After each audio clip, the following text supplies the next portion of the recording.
माझ्या सर्व पदाधिकारी बांधवांनो, भगिनींनो आणि मातांनो,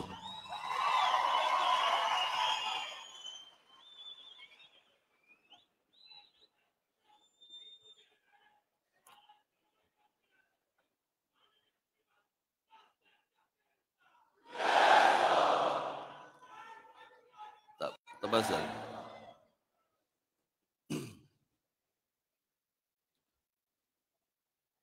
हे बाळा नांदगावकर, ओळखलं नसेल तुम्ही त्या लेंग्या बिंग्यामध्ये त्यांना. निवडणुकीच्या काळामध्ये तिथे प्रचाराच्या दरम्यान त्यांचा पायाला फ्रॅक्चर झालं आणि त्याच्यामुळे ते आता होईल बरं. ते बऱ्याच दिवसांनी मी तुम्हाला भेटतोय, तुम्ही मला भेटताय. निकाल लागल्यानंतर निकालावरची प्रतिक्रिया मी दिली होती. त्याच्यानंतर मी काही बोललो नव्हतो.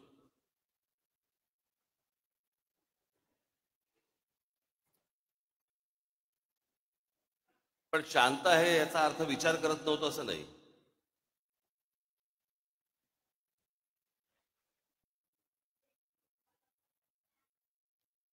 सगळ्या गोष्टींचं एक विवेचन चालू होतं, आकलन चालू होतं.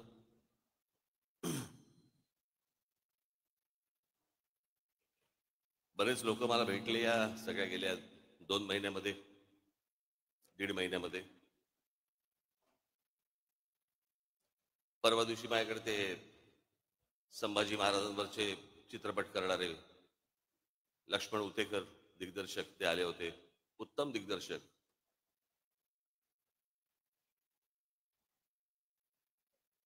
महाराष्ट्रातल्या तर प्रत्येकाने, मी काही त्याचा काही डिस्ट्रीब्युटर नाहीये, पण महाराष्ट्रातल्या प्रत्येक मराठी माणसाने तो चित्रपट पाहिलाच पाहिजे. कारण आमचे शिवछत्रपती ही प्रेरणा आहे. संभाजीराजे आमचे हे बलिदान आहे.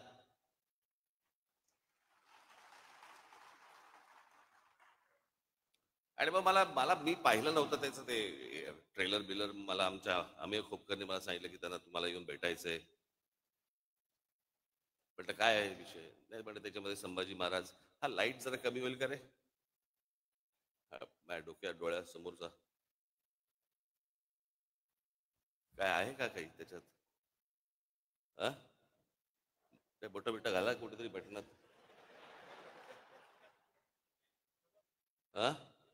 अरे केला का, मला लागतो ना, मला कळ. बंद केलं तरी चालतो. हा. तर त्याने मला काहीतरी सांगितलं की काहीतरी संभाजीराजे लेझिम खेळताना वगैरे काहीतरी दाखवलं वगैरे वगैरे. मग मी तो ट्रेलर पाहिला. मग दुसऱ्या दिवशी ते आले मला भेटायला. अर्थात लेझिम हा आपला पारंपरिक खेळ आहे महाराष्ट्राचा. आणि संभाजीराजांनी कधीतरी हातामध्ये लेझिम घेतलंही असेल, काय माहिती. इतिहासाच्या पानात नाही, पण मनात तर असेल.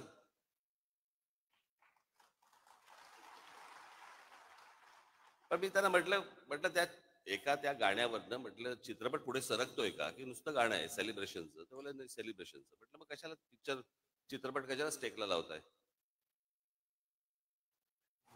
आपल्याकडे काय आहे, हल्ली सगळ्यांनाच इतिहास समजायला लागलाय. सगळेच इतिहास तज्ज्ञ झालेले आहेत. सगळ्यांच्याच एकदम भावना उफाळून येतात सगळ्या बाबतीत. पण म्हटलं काय आहे, म्हटलं चित्रपट पाहायला लोक जेव्हा जाणार त्यावेळेला औरंगजेबाने केलेले जे अत्याचार आहेत ते डोक्यात ठेवून म्हटलं ज्यावेळेला लोक जातील. आणि म्हटलं ट्रेलरमध्ये काहीतरी लेझिम बिजिम नाचता बिस्तार, म्हटलं काढून टाका म्हटलं ते.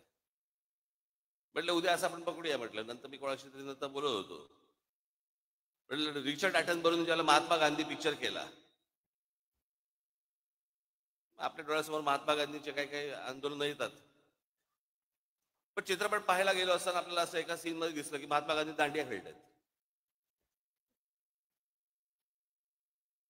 कसं वाटलं असतं आपल्याला. खरं तर दिग्दर्शकाला टाकायचा पण असेल सीन, पण महात्मा गांधींच्या हातात एकच काठी असल्यामुळे दांडिया खेळता नाही आला. 2 घेऊन असे चालले असेल तर कदाचित आला असतं सीन. माहित नाही आपल्याला.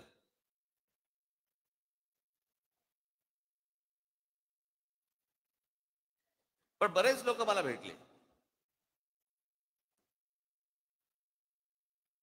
म्हणजे निकाल लागल्यावरती, निवडणुकीचा निकाल लागल्यावरती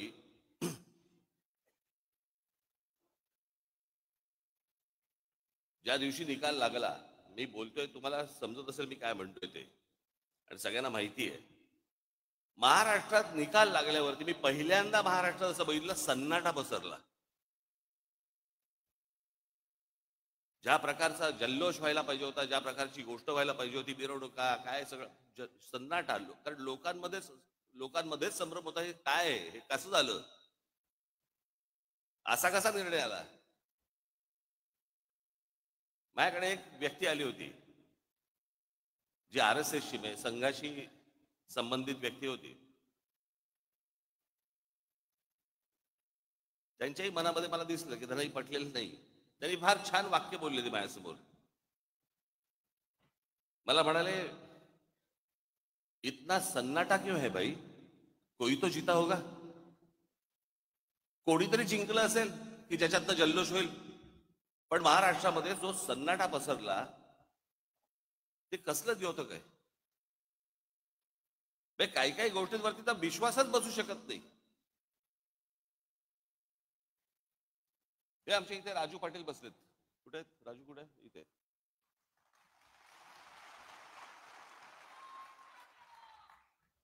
त्यांचं एक गाव आहे, गाव पाटलांचंच गाव, म्हणजे तिकडे त्यांनाच मतदान होतं.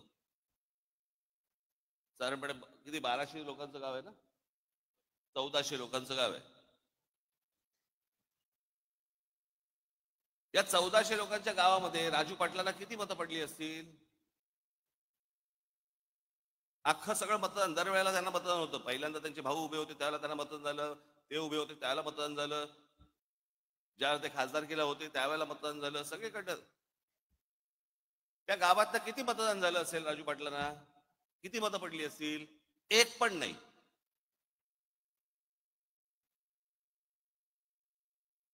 अख्ख्या गावातनं एक मत नाही पडत.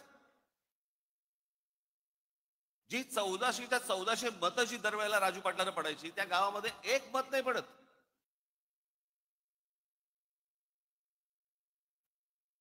आपल्यातला एक मराठवाड्यामधला आपला एक पदाधिकारी आहे, जो तिथे नगरसेवक आहे. नगरसेवक असताना, म्हणजे नगरसेवक जेव्हा झाला त्यावेळेला त्याला त्याच्या भागातनं 5,500 मतदान आहे. 5,500 त्याच्या भागातनं.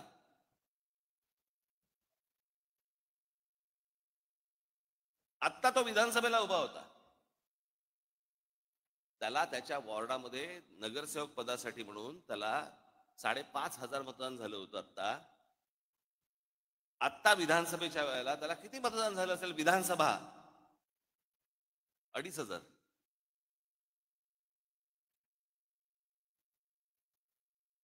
अनेक असे निर्णय आहेत महाराष्ट्रामध्ये झालेले की ज्याच्यावरती निवडून आलेल्यांचा विश्वास नाहीये. पडलेल्यांचा काय घेऊन बसलो आपण? रोज रात्री बायकोला बाळासाहेब थोरात काँग्रेसचे नेते 7 वेळा आमदार झाले. 7 वेळा. ही 8वी टर्म होती त्यांची. 7 वेळा जो माणूस आमदार केला, 70 ते 80 हजार मताधिक्याने निवडून यायचे, ते बाळासाहेब थोरात या निवडणुकीमध्ये 10,000 मतांनी पराभव होतो.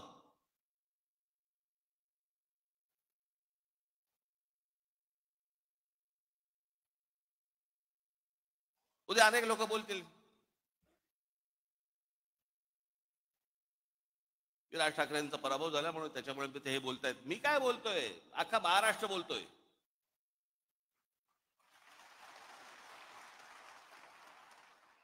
जे निवडून आले त्यातले अनेक लोकांचे मला फोन जे आले, जे सत्तेमध्ये आले आहेत, त्यांचे मला अनेकांचे फोन आले, त्यांना शॉक बसलाय.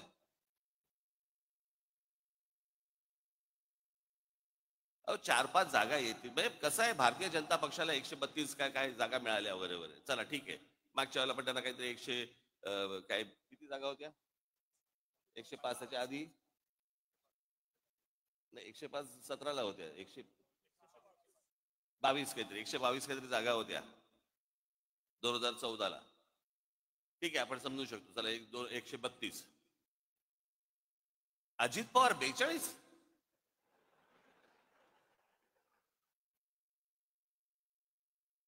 म्हणजे 4-5 जागा येतील की नाही असं सगळ्यांना वाटत असताना अजित पवार 42, कोणाचा तरी विश्वास बसेल का याच्यावरती? आणि जे इतकी वर्ष या महाराष्ट्रामध्ये राजकारण करत आले, ज्यांच्या जीवावरती हे अजित पवार, भुजबळ बिजबळ सगळेजण मोठे झाले, त्या शरद पवारांना 10 जागा मिळतात. हे न समजण्याच्या पलीकडची गोष्ट आहे, न समजण्याच्या पलीकडची. गेल्या 4 महिन्यापूर्वी लोकसभा झाली. त्या लोकसभेला सर्वात जास्ती ज्यांचे कोणाचे खासदार निवडून आले असतील तर ते काँग्रेसचे निवडून आले. त्यांचे 13 खासदार निवडून आले काँग्रेसचे. बरोबर बोलतोय?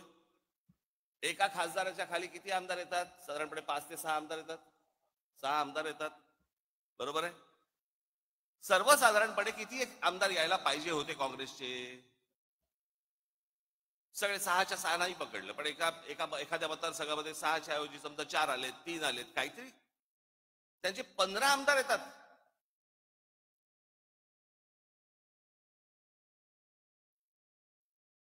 शरद पवार साहेबांचे 8 खासदार निवडून आलेत. 8 खासदार, त्यांचे 10 आमदार येतात. आणि लोकसभेला ज्या अजित पवारांचा 1 खासदार निवडून आलाय तिथे 42 आमदार येतात. 4 महिन्यात फरक पडला लोकांच्या मनात. काय झालं, कशामुळे झालं, हा संशोधनाचाच विषय. मी तुम्हाला आज काय सांगायला आलोय, या मतदानावरती जाऊ नका. लोकांनी आपल्याला मतदान केलेलं आहे, फक्त ते आपल्यापर्यंत आलेलं नाहीये.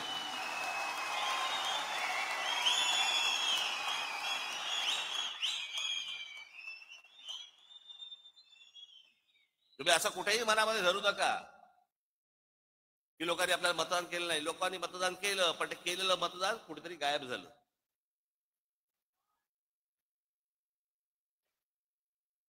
आणि अशा प्रकारच्या ज्या निवडणुका लढवायच्या असतील तर निवडणुका न लढवल्याच बऱ्या.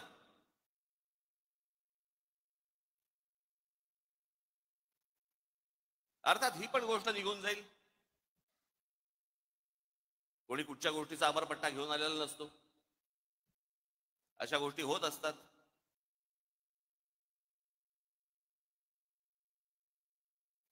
पण मला तुम्हाला फक्त एकच गोष्ट, तुम्हाला आज महत्वाच्या गोष्टी काही सांगायच्या आहेत.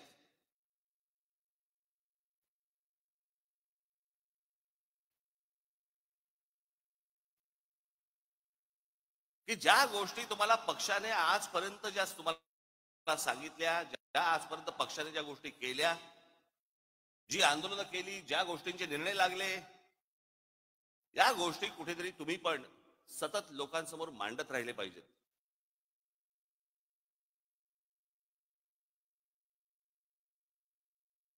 आतापर्यंत आपण काय काय केलं, कोणती कोणती आंदोलनं केली, कोणकोणत्या विषयामध्ये हात घातला, कोणकोणत्या विषयांचे निर्णय लागले, हे तुम्ही स्वतः कन्व्हिन्स पाहिजेत.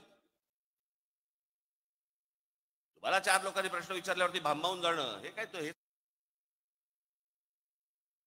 चांगलं लक्षण नव्हे.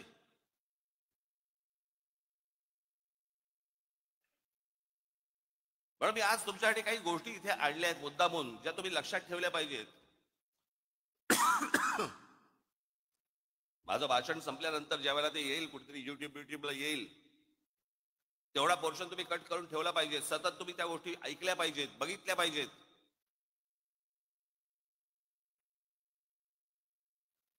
आणि हा जाणीवपूर्वक केलेला प्रचार असतो, जाणीवपूर्वक केलेला प्रसार असतो. तिथे जर तुम्ही खमके नसाल, तुम्ही जर खंबीर नसाल, तुम्ही उत्तर काय देणार आहात? आणि हे जाणून बुजून सगळे, कारण कसं आहे, हल्ली काही अनेक पत्रकार जे आहेत ते अनेक पक्षांच्या दावणीलाच बांधले गेलेले आहेत. अनेक चांगले पत्रकार देखील आहेतच, पण अनेक पत्रकार गेलेले आहेत. ते ह्या सगळ्या गोष्टी लिहित असतात, सांगत असतात, चॅनलमधनं पसरवत असतात, वर्तमानपत्रात देत असतात, सगळ्या गोष्टी चालू असतात, सोशल मीडियावरती देत असतात आणि मग तुम्हाला ते भणभणून टाकतात. त्यातला सगळ्यात महत्वाचा भाग कुठला? 3 विषय आहेत. 3 विषय मला मुद्दामून तुमच्या समोर मांडायचे आहेत आज. एक म्हणजे राज ठाकरे भूमिका बदलतात. मी ज्यावेळेला माझ्या काही पदाधिकाऱ्यांशी, इतर सगळ्या लोकांशी ज्यावेळेला मी बोललो त्यांच्याशी, मी म्हटलं तुम्हाला तरी माहिती आहेत का म्हटलं भूमिका बदलणं म्हणजे कशाला म्हणतात?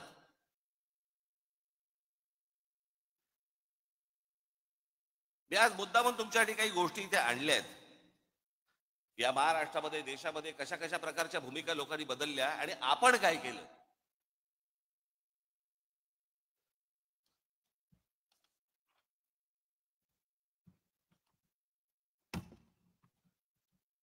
थोडा मागे जातो, नंतर मध्यात परत येतो. काय सांगतोय तुम्ही नीट ऐका. या देशाला ज्या वेळेला स्वातंत्र्य मिळालं, त्या स्वातंत्र्य मिळाल्यानंतर पहिली निवडणूक या देशामधली ही 1952 साली झाली. आणि ह्या 52 साली ज्या वेळेला ही निवडणूक झाली, त्यावेळेला नुकताच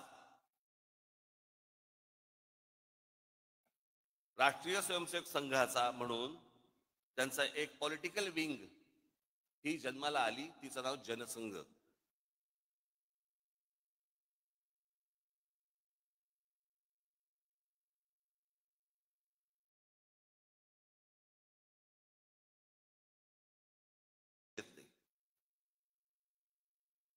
पण 77 साली, 75 साली इंदिरा गांधींनी या देशामध्ये आणीबाणी आणली आणि आणीबाणी आणल्यानंतर 77 साली ज्या वेळेला निवडणुका झाल्या, त्या 77 साली निवडणुका झाल्यानंतर देशभरामध्ये इंदिरा गांधींचा दारुण पराभव झाला. इंदिरा गांधी स्वतः हरल्या होत्या. मी जर चुकत नसेल तर मला असं वाटतं राजनारायण होते, राजनारायणांनी इंदिरा गांधींना हरवलं होतं. आणि मग जनता पक्ष नावाची, जनता पार्टी नावाची एक पार्टी उभी राहिली, त्याच्यामध्ये अनेक पक्ष होते. ज्या अनेक पक्षांपैकी एक जनसंघ देखील होता. 1980 साली त्यांच्यातल्या सगळ्या भांडणांमुळे 1980 साली परत निवडणुका झाल्या आणि इंदिरा गांधी परत विजयी झाल्या. त्यावेळेला हा जो जनसंघ होता, या जनसंघाची भारतीय जनता पार्टी झाली. ते जे जनता पार्टीतनं जे बाहेर पडले होते, ती भारतीय, ती दुसरी जनता पार्टी होती. या जनसंघाने तेच नाव घेतलं आणि भारतीय जनता पार्टी म्हणून केलं.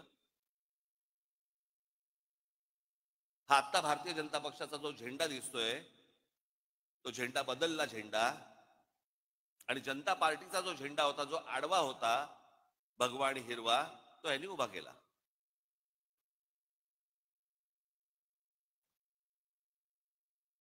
आणि हिंदुत्व या विषयावरती आजपर्यंत जे जनसंघाने ज्या गोष्टी केल्या, 80 साली ज्याला भारतीय जनता पक्ष म्हणून जेव्हा झाला, भारतीय जनता पार्टी म्हणून जेव्हा झाली, त्यावेळेला अटल बिहारी वाजपेयी त्याचे अध्यक्ष झाले आणि त्यांनी संपूर्णपणे पक्षाची भूमिका बदलली आणि गांधीवादी समाजवाद यापुढे आम्ही पाळू ही भूमिका घेतली. गांधीवादी समाजवाद.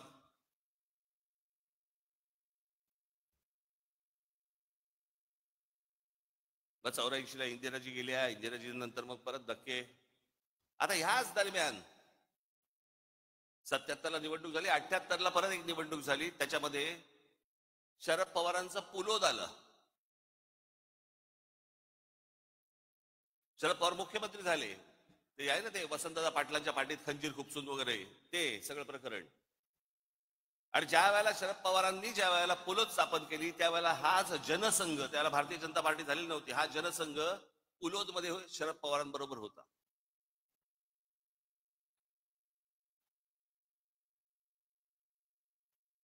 मी काय सांगतोय तुमच्या लक्षात येईल मी आता. आणि आता हे जे सगळं चालू आहे ना,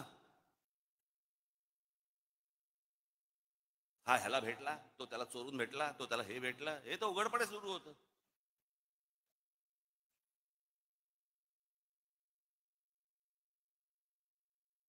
त्याच 78ला म्हणजे मुळात 77 75 पासून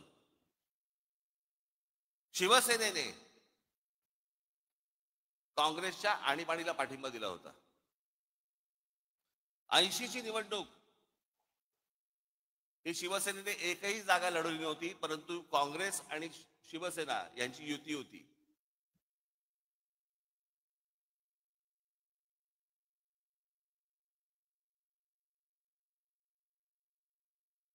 शरद पवार त्याच्यात 80 साली त्यांचं सरकार बरखास्त केलं इंदिरा गांधींनी.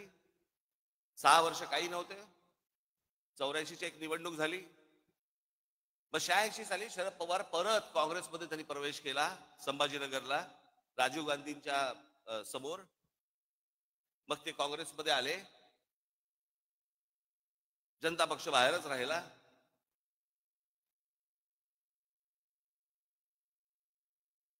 मग मराठीच्या प्रश्नावरती मुंबई महानगरपालिका शिवसेनेच्या हातामध्ये आली. 86ची निवडणूक झाली. 86 पर्यंत अटल बिहारी वाजपेयी हे भारतीय जनता पार्टीचे अध्यक्ष होते. 86ला पहिल्यांदा पार्ल्याची निवडणूक झाली आणि या देशातली पहिली निवडणूक जी हिंदुत्वावरती जिंकली गेली, ज्याच्यातनं अटल बिहारी वाजपेयींना बाजूला केलं आणि परत भारतीय जनता पार्टीने हिंदुत्वाचा नारा सुरू केला. त्यांच्या लक्षात आलं हिंदू हिंदू म्हणून मतदान करायला लागला. 87 साली संभाजीनगरची महानगरपालिका झाली. त्या महानगरपालिकेला ज्यावेळेला शिवसेनेला यश मिळालं, त्याच्यानंतर परत भारतीय जनता पक्ष शिवसेनेबरोबर यायला सुरुवात झाली. 88-89 चर्चा.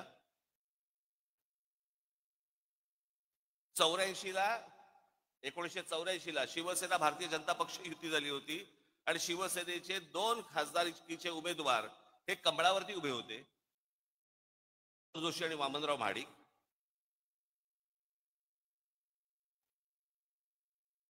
मग 90ला परत युती झाली.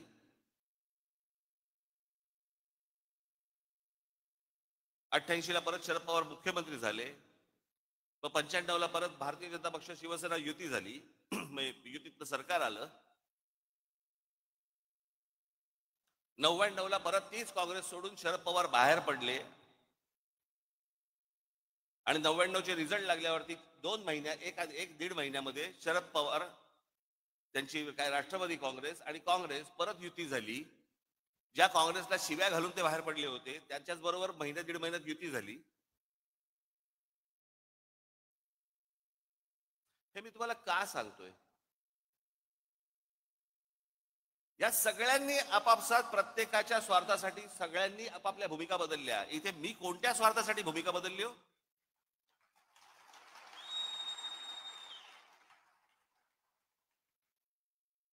आता जर समजा तुम्ही जर मंत्रिमंडळातली लोक बघितली आता, तर त्यातले बहुतेक जण हे शिवसेनेतनं आलेले, काँग्रेसमधनं आलेले असेच आहेत. यांचंच सगळं सरकार बनलेलं आहे. यांना हे पत्रकार विचारायला जाणार नाहीत का भूमिका बदललीत, पण तुमच्या कानात बरोबर ते घालत बसणार भूमिका बदलली, भूमिका बदलली. आणि हल्लीचे जे पत्रकार आहेत त्यांचा तर किती गाडा अभ्यास असतो, तर म्हणजे धन्यच आहेत ते.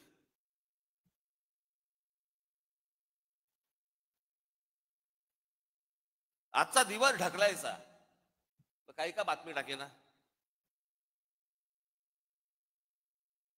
आणि आता तर काय सगळे प्रत्येक पक्षाच्या एक कल्लीच सगळ्या गोष्टी सुरू आहेत. आता काल त्या कुंभमध्ये आहे किती लोक गेली अजून आकडा येत नाहीये. ज्या प्रकारे इतर पक्षांचं कोणाचं असतं आणि काय झालं असतं, तर काय तमाशा केला असता चॅनलवाल्यांनी. आता काय नाही, सगळे चालू आहेत, दाखवत आहेत बातम्या फक्त.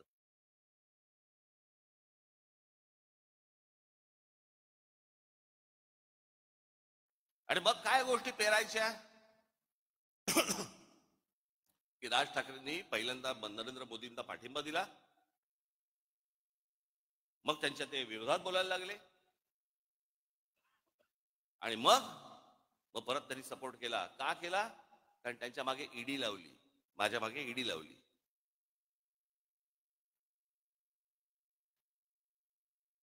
मला ती पण कहाणी आज तुम्हाला तुमच्या समोर आणि ह्या चॅनलच्या द्वारे महाराष्ट्रासमोर मला समोर सांगायचीच आहे.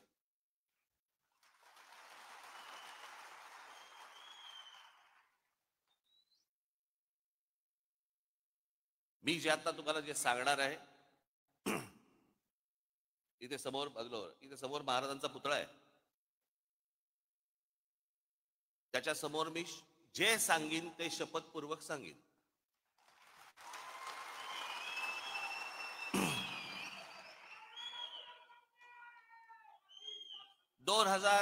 साधारणपणे आता 2005 ची वगैरे गोष्ट असेल. मी ज्या शिवाजी पार्क मैदानामध्ये, शिवाजी पार्कमध्ये जिथे मी लहानाचा मोठा झालो, तिथे आम्ही लहानपणापासून ती कोइंदूर मिल पाहत होतो. काही नाही, येता जाता ती डोळ्यासमोर यायची. एके दिवशी, ही 2005 ची गोष्ट, वर्तमानपत्रामध्ये मी बातमी वाचली. तोपर्यंत आम्ही आमचा व्यवसाय सुरू केला होता. आता व्यवसाय करणं हा तर काही पाप होऊ शकत नाही ना. अनेकांना व्यवसाय दाखवता पण येत नाहीत, तरी सगळ्या गोष्टी सुरू असतात त्यांच्या. एक व्यवसाय सुरू केला. वर्तमानपत्र सकाळी वाचत असताना वर्तमानपत्रामध्ये एक बातमी दिसली मला. एनटीएससीच्या सगळ्या मिल्स, एनटीएससीच्या, केंद्र सरकारनं सुप्रीम कोर्टाने निर्णय दिलाय की या एनटीएससीच्या मिल्स काढा आणि जे काही कामगारांचे इतक्या वर्षांचे पगार होते ते देऊन टाका. आपली बातमी वाचत होतो. बातम्या वाचता वाचता त्या सगळ्या मेलमध्ये एक कोइंदूर मिल होती. म्हणून मी आमचे जे पार्टनर होते त्याला मी फोन केला. म्हटलं, अरे असं असं समोर काहीतरी येते कोइंदूर मिलचं. त्यांनी मला सांगितलं, पण हे ते प्रकरण खूप मोठं आहे. म्हटलं, हो मला मान्य, मला खूप मोठं आहे. काय आहे एकदा चेक तर करू. म्हणून आमचे एक दुसरे सहकारी होते, त्यांना मी फोन केला, त्यांना बोलून घेतलं. म्हटलं जरा बसून बघा काय होते. मग त्यांनी सगळी आकडेवारी केली वगैरे वगैरे. ते बोलले आपण टेंडर भरून टाकू. पण ते सगळं गणित बिणित केलं, टेंडर भरून टाकलं. एके दिवशी त्या माझ्या सहकार्याचा पार्टनर होता, त्यांचा घाबरत घाबरत फोन आला सकाळी. म्हणाले, काय? म्हटलं काय रे, काय झालं एवढं, काय घाबर? नाही ते टेंडर लागलं. म्हटलं मग घाबरतो कशाला? नाही नाही, ते काहीतरी काय 400-500 कोटीचं काहीतरी ते टेंडर होतं, काहीतरी द्यायचं. आणायचे कुठून? थोडक्यात माझी जरा थोडीशी जमीन पायाखालची सरकली होती. आता म्हटलं काय करायचं, दाखवायला तर नको.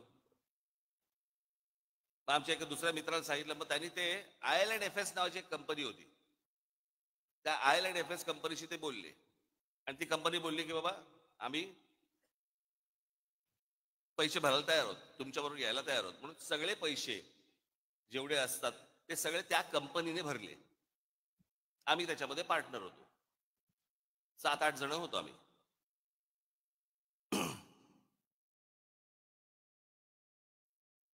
झालं सगळं सुरू. परत त्याला ब्रेक आला. परत ती केस काहीतरी कोर्टामध्ये गेली आणि सगळ्या परत मिल त्या अडकल्या. परत त्याच्यामधनं 1 वर्ष 1.5 वर्ष गेलं आणि मग त्याच्यानंतर ते सगळं परत 1.5 वर्षांचं सुरू झालं. त्या दरम्यान मी आमच्या सहकार्यात म्हटलं, बाबा हे पांढरा हत्ती हा आपल्याला झेपायचा नाही, आपण यातनं बाहेर पडू. माझ्याबरोबरचे अनेक जे काही माझे पार्टनर जे होते ते बोलले की आपण नाही, आपल्याला हे झेपणं नाही, काम नाही आपलं, आपण आपल्याला बाहेर पडू. म्हणून आम्ही आमचा स्टेक घेऊन बाहेर पडलो. आमचा स्टेक त्याला दिला आणि त्याचे पैसे घेऊन आम्ही बाहेर पडलो. ही गोष्ट आहे 2000, मला असं वाटतं 8ची. त्याच्यानंतर आमचा विषय संपला. ज्या दिवशी मला ती ईडीची नोटीस आली, मला प्रश्न पडला कसली ईडीची नोटीस, काय आहे काय? मग आम्ही ज्यावेळेला बघितलं त्याचा विषय होता कोहिनूरचा. म्हटलं आपला काय संबंध याच्याशी आता? मग मला तिकडे बोलवते माणसं, मलाशी काय बोलवते हेच मला समजेना. की त्यांच्याकडनं तुम्हाला पैसे आले पण तुम्ही त्यांचे पैसे काय, मला काय कळत नव्हतं. म्हटलं काय झालं?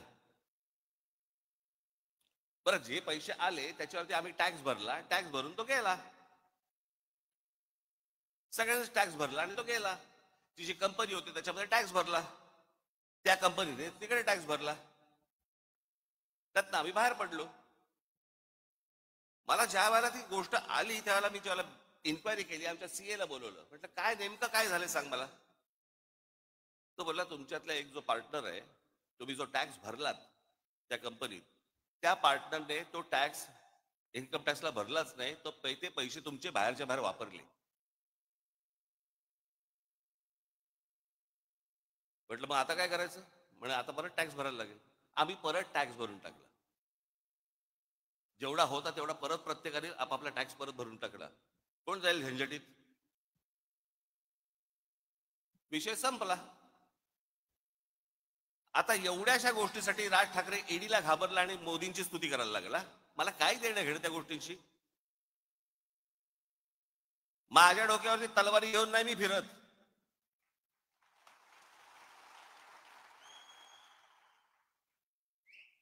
हे बाकीच्यांसारखं नाहीये.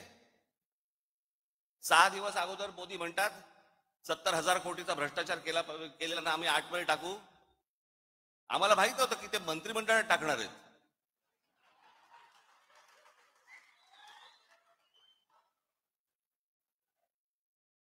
आतमध्ये टाकूचा अर्थ हा होतो हे मला पहिल्यांदा कळलं. किती किती तुम्हाला देऊ मला ह्याच्यामध्ये उदाहरणं या सगळ्या गोष्टींची? हे बघा, आता आपण भारतीय जनता पक्षाने काय काय गोष्टी केल्या ते आपण बघूया. हिम्मत बिस्वा शर्मा भ्रष्टाचाराचं मूर्तिमंत प्रतीक अशी ज्यांची संभावना भारतीय जनता पक्षाने केली होती, हिम्मत बिस्वा शर्मांची, त्यांना पक्षात घेतलं. नंतर दुसऱ्या पक्षात होते ते, भ्रष्टाचाराचे आरोप केले होते त्यांच्यावरती. त्यानंतर भारतीय जनता पक्षाने पक्षात घेतलं. त्यांना अर्थ, आरोग्य आणि शिक्षणासारखी खाती दिली. नंतर त्यांना 2021 मध्ये मुख्यमंत्री केलं. म्हणजे ज्यांच्यावरती भ्रष्टाचाराचे आरोप केले होते तिथे भूमिका नाही बदलली. हे तुम्हाला पत्रकार नाही सांगणार. मुकुल रॉय,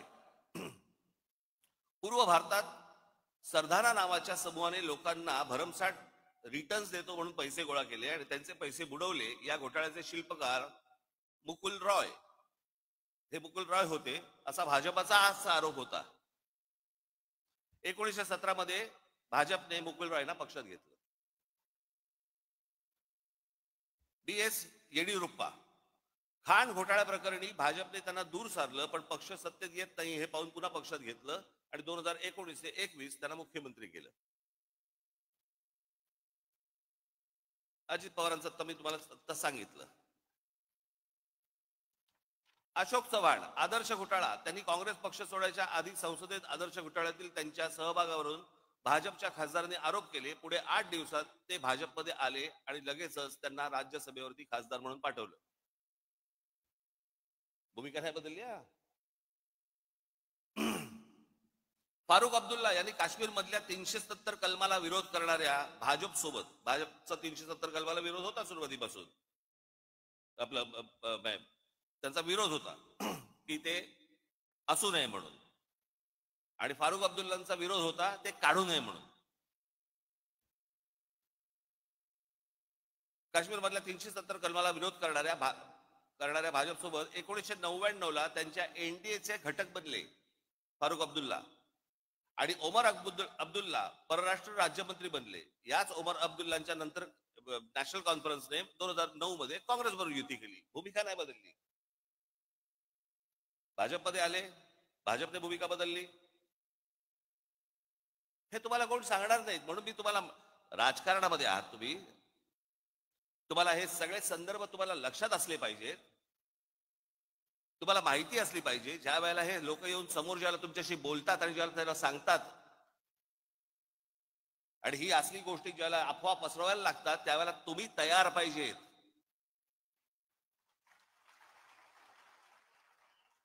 गेल्या 50, 60, 70 वर्षाचा इतिहास महाराष्ट्राचा काय आहे, देशाचा काय आहे, कुठे कुठे कुठच्या कुठच्या पक्षाने काय काय गोष्टी केल्या. मुफ्ती मोहम्मद सईद, भाजपने 2015 ला मुफ्ती मोहम्मद सईद यांच्यासोबत युती केली आणि पुढे मुफ्ती मोहम्मद सईद यांच्या निधनानंतर त्यांच्या मुलीला महबूबा मुफ्ती सईदला पाठिंबा दिला. म्हणजे ज्यांचा 370 कलमाला विरोध होता काढू नये म्हणून, ते मुफ्ती मोहम्मद सईद. मग ह्या मुफ्ती मोहम्मद सईद यांच्या एका फ्रॉड प्रकरणात त्यांच्या मुलीला अपहरण केलं म्हणून भारताला काही अतिरेकी सोडायला लागले होते, ते हे मुफ्ती मोहम्मद सईद. त्यांच्याबरोबर भारतीय जनता पक्षाने पहिल्यांदा युती केली मुफ्ती महबूबा मुफ्तींना तिथे पुढे मुख्यमंत्री केलं आणि नंतर त्यांचं सरकार पाडलं आणि राष्ट्रपती राजवट आणली. भूमिका नाही बदलली. इथे कोण बोलणार नाही भूमिका बदलली.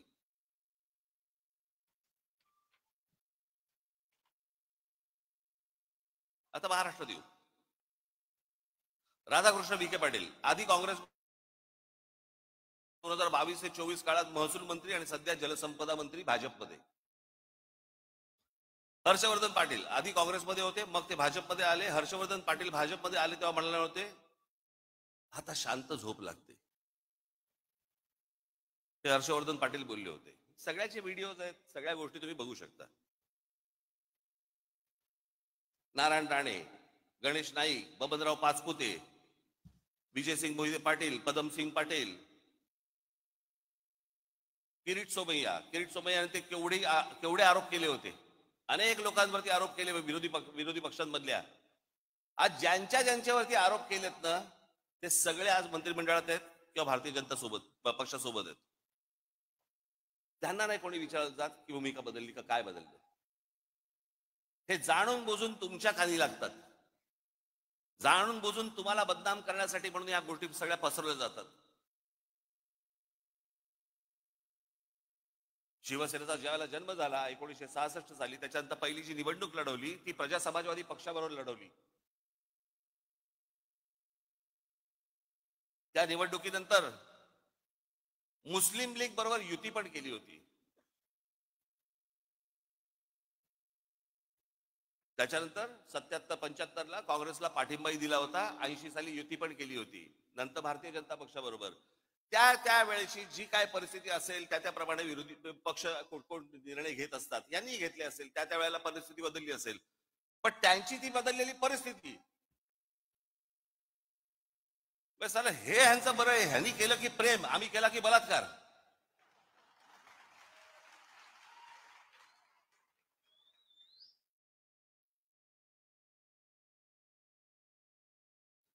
बरं आता लोकसभेच्या वेळेला ज्या वेळेला नरेंद्र मोदी ज्या वेळेला इथे शिवतीर्थावरती आले होते त्यावेळेला मी त्यांच्या समोर बोललो होतो ना की 2014 ची निवडणूक झाली त्यावेळेला मला जे बोलायचं होतं ते मी बोललोय. 2017 ची निवडणूक झाली त्यावेळेला मला जे म्हणायचं होतं ते मी म्हणून झालेलं आहे.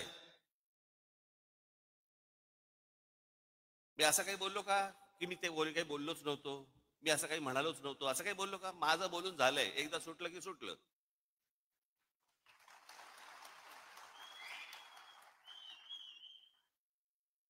आणि जे बोललो होतो त्या सगळ्या गोष्टींना आधार होते.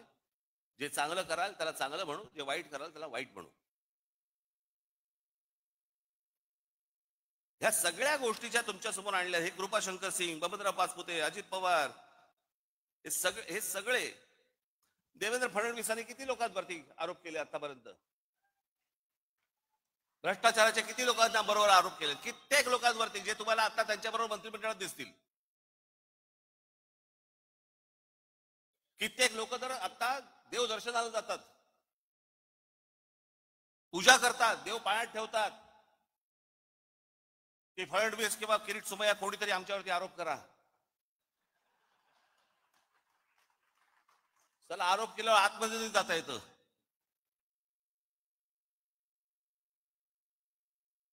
एवढा सगळा चिखल होऊन बसलेला आहे. आणि या चिखलामध्ये मला असं वाटतं की तुम्ही आतापर्यंत आपण ज्या प्रामाणिकपणे आजपर्यंत पक्ष चालवला, वाढवला, अनेक लोकांना हे असतं राजसाहेबांनी भारतीय जनता पक्षाच्या किंवा कोणाला नेत्यांना भेटलं नाही पाहिजे. समोरचा बोलला चहा प्यायला येतो तर काय सांगू, घरीच पी.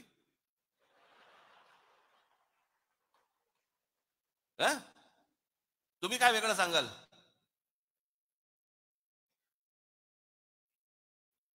अहो पण ते मला जेव्हा भेटायला येतात ना त्यावेळेला मी तुम्हाला विकत नाही.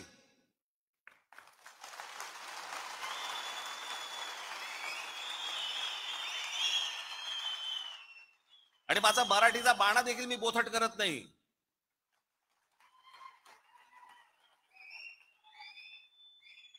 येतात, फोन करतात. आता मध्यंतरी मागे मी एकदा नाशिकला होतो. सकाळी सकाळी मी निघालो होतो दौऱ्यावरती, कुठे पुण्याला जायचं होतं. 7 वाजता गाडीत बसलो, समोरून चंद्रकांत पाटील आले. नमस्कार काय म्हणताय बरं म्हटलं. मुंबईत आलो की येतो चहा प्यायला. ती परिस्थिती तुमच्यावरती आली, काय कराल सांगा मला? कशाला चहा चहा कशाला प्यायला? काय काय काय गरज आहे का चहा प्यायची? काय काय यायची काय आवश्यकता आहे का? नाही, काय काय गरज काय या चहा प्यायची असं सांगू का त्यांना मी? अरे एक माणूस स्वतःहून सांगतो जरा चहा प्यायला येतो, ते ये म्हणणार ना, अजून काय म्हणणार? एकदा चंद्रकांत पाटील मला भेटायला आले. बरं हे काय करतात परत, ह्यातला प्रॉब्लेम काय आहे? हे बाहेर मग पत्रकार येतात, कळत असतं. बरेच दिवस झाले आपण भेटलो नाही, मागे एकदा लग्नात आपलं फक्त भेटणं भेटणं एवढंच काहीतरी असतं. एकदा ते चंद्रकांत पाटील माझ्याकडे आले, त्याच वेळेला ते जेव्हा मला नाशिकला बोलले त्यावेळेला मुंबईत आलो की घरी भेटायला येतो. हे मला अजूनपर्यंत कळलेलं नाही. ते माझ्याशी चर्चा करून काय चहा बी खाणं पिणं सगळं झाल्यावरती बाहेर पडले. पत्रकाराने विचारलं काय झालं, तर आपण काय सांगू? काही नाही, सहज सदिच्छा भेट होती म्हणून सहज भेटायला आलो. बरं पत्रकारांचाही प्रॉब्लेम असतो, त्यांना वाटतं कशात तरी काय असणारच, काहीतरी असणार, त्याशिवाय काय होणार नाहीये. बाई आणि बुवा एकत्र भेटले की काहीतरी लफडच असलं पाहिजे, ह्याला काय दुसरं काय? अरे नॉर्मल पण भेटू शकतात की नाही, बोलू शकतात की नाही? एखादा पुरुष स्त्री एखादे नॉर्मल बोलू शकतात, गप्पा मारू शकतात. तसं यांचं असतं हल्ली, तर तेच चालू आहे. पूर्वी तर मध्ये राजकारण इतकं सुंदर छान होतं, सगळेजण एकमेकांना भेटायचे. पक्षाचा विरोध, पक्षाची धोरणं याच्यामध्ये कधी कॉम्प्रोमाइज व्हायचं नाही. पण म्हणून काहीतरी अगदी वैर घेतल्यासारखे वगैरे असं काही नव्हतं पूर्वी. आताही खरं तसं नाहीये. काल आपण छपून भेटतात मला पण ते कळलेलं नाही, पण बाहेर ते चंद्रकांत पाटील बाहेर पडले माझ्या घरात. काय केलं असेल त्यांनी पत्रकारांसमोर, मला आजपर्यंत कळलेलं नाही. त्यांना प्रश्न विचारला, पाटील साहेब एक तासभर तुम्ही आतमध्ये होतात, काय चर्चा झाली? मला ह्याचा अर्थ नाही कळला. म्हणजे मला त्यांनी कडेवर घेतला होता का काय? ह्याचा ह्याचा अर्थ काय होता हेच मला अजूनपर्यंत कळलं नाही. हे म्हणजे काय?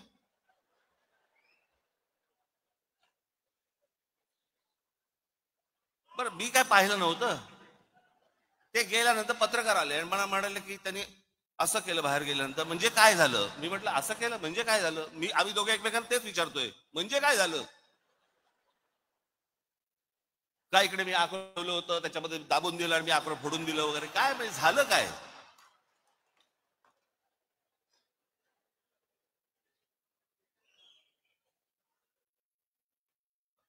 एक गोष्ट तुम्ही लक्षात ठेवा, हे कोण भेटायला आले बिले वगैरे वगैरे, पक्षाची भूमिका आणि तुमचं प्रेम यांच्यासमोर लाचार ठेवणार नाही.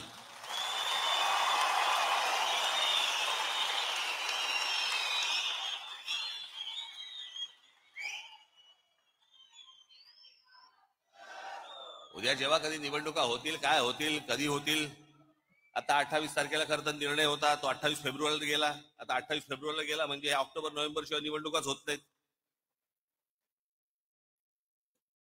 तर ऑक्टोबर नोव्हेंबरला तरी काय अजून पुढे ढकलतील. त्यांना काय सरकारला प्रशासक नेमल्यानंतर प्रशासनाच्या हातात जर समजा या सगळ्या महानगरपालिका आणि सगळ्या गोष्टी असतील, कोण नगरसेवकांची ओझी उचलेल? त्याच्यामुळे कदाचित मला माहिती नाहीये, परंतु आता ही 28 फेब्रुवारी का 26 फेब्रुवारी काहीतरी तारीख ठरली आहे, याच्यानंतर अजून पुढे जाईल काहीतरी. ते सगळं ऑक्टोबर नोव्हेंबर डिसेंबरला निवडणुका होतील. तोपर्यंत मी का सांगतो तुम्हाला, फालतू खर्च करत बसू नका. कळलं का? या देवस्थानाला घेऊन चाललो महिलांना, या इकडे घेऊन चाललो दर्शनाला, हे ते आता काही करू नका त्या सगळ्या गोष्टी. कळलं का? आणि निवडणुकीच्या वेळेला या खिशे बाहेर काढून माझ्यासमोर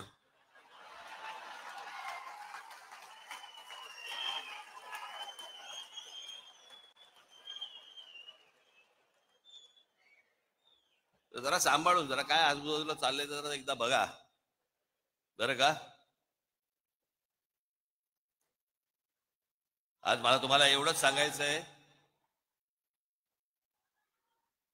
पुढच्या काही दिवसांमध्ये पक्षाला वरपासून खालपर्यंत एक प्रकारची शिस्त आणण्याच्या दृष्टिकोनातून एक आचारसंहिता येणार आहे.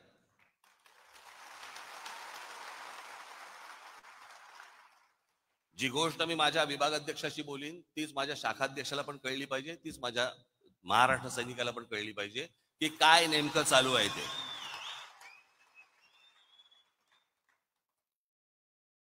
पुढच्या साधारणपणे फेब्रुवारीच्या पहिल्या दुसऱ्या आठवड्यापर्यंत त्या प्रत्येकाला बोलवलं जाईल, प्रत्येकाची आचारसंहिता प्रत्येकाला दिली जाईल, नेत्यांची आचारसंहिता नेत्यांना, त्याच्यानंतर तुमची कदाचित काही गोष्टींची नावंही बदलली जातील पदांची.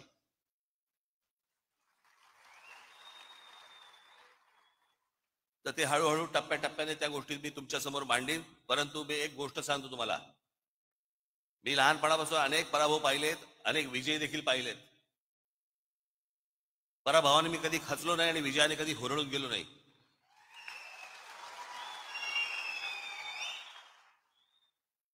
आणि खचलेले पिचलेले असल्या लोकांचं मला नेतृत्व करायचं नाहीये. माझ्याबरोबर राहणार असाल तर ठाम राहा.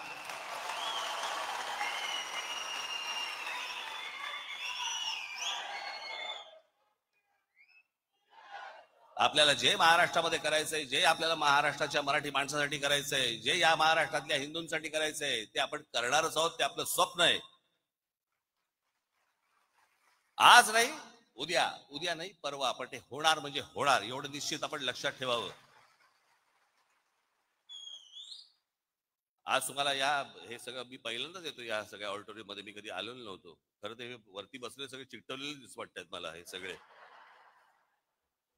ते प्लॅकार्डचे करतात ना, तसेच दिसतात ते मला सगळ्या. आहात ना रे तुम्ही खरंच. हा हा. पण आज तुम्ही बऱ्याच दिवसानंतर तुमची भेट झाली, मलाही बरं वाटलं, मलाही आनंद झाला.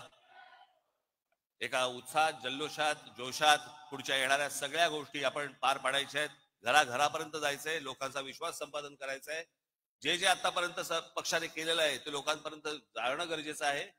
असल्या फालतू ज्या वेळेला अफवा पसरवल्या जातात त्यावेळेला तुमचा देखील राजकीय अभ्यास हा दांडगा असला पाहिजे आणि तुम्ही देखील पुरून उरला पाहिजेत त्या समोरच्या लोकांना. या गोष्टी मला असं वाटतं घेऊन तुम्ही आज सगळेजण आपल्या आपल्या घरामध्ये जाल. फेब्रुवारीच्या पहिल्या आठवड्यात, दुसऱ्या आठवड्यामध्ये आपल्या सर्वांची मी भेट घेईनच. तोपर्यंत तुर्तास आज इथेच थांबतो. धन्यवाद. जय हिंद, जय महाराष्ट्र.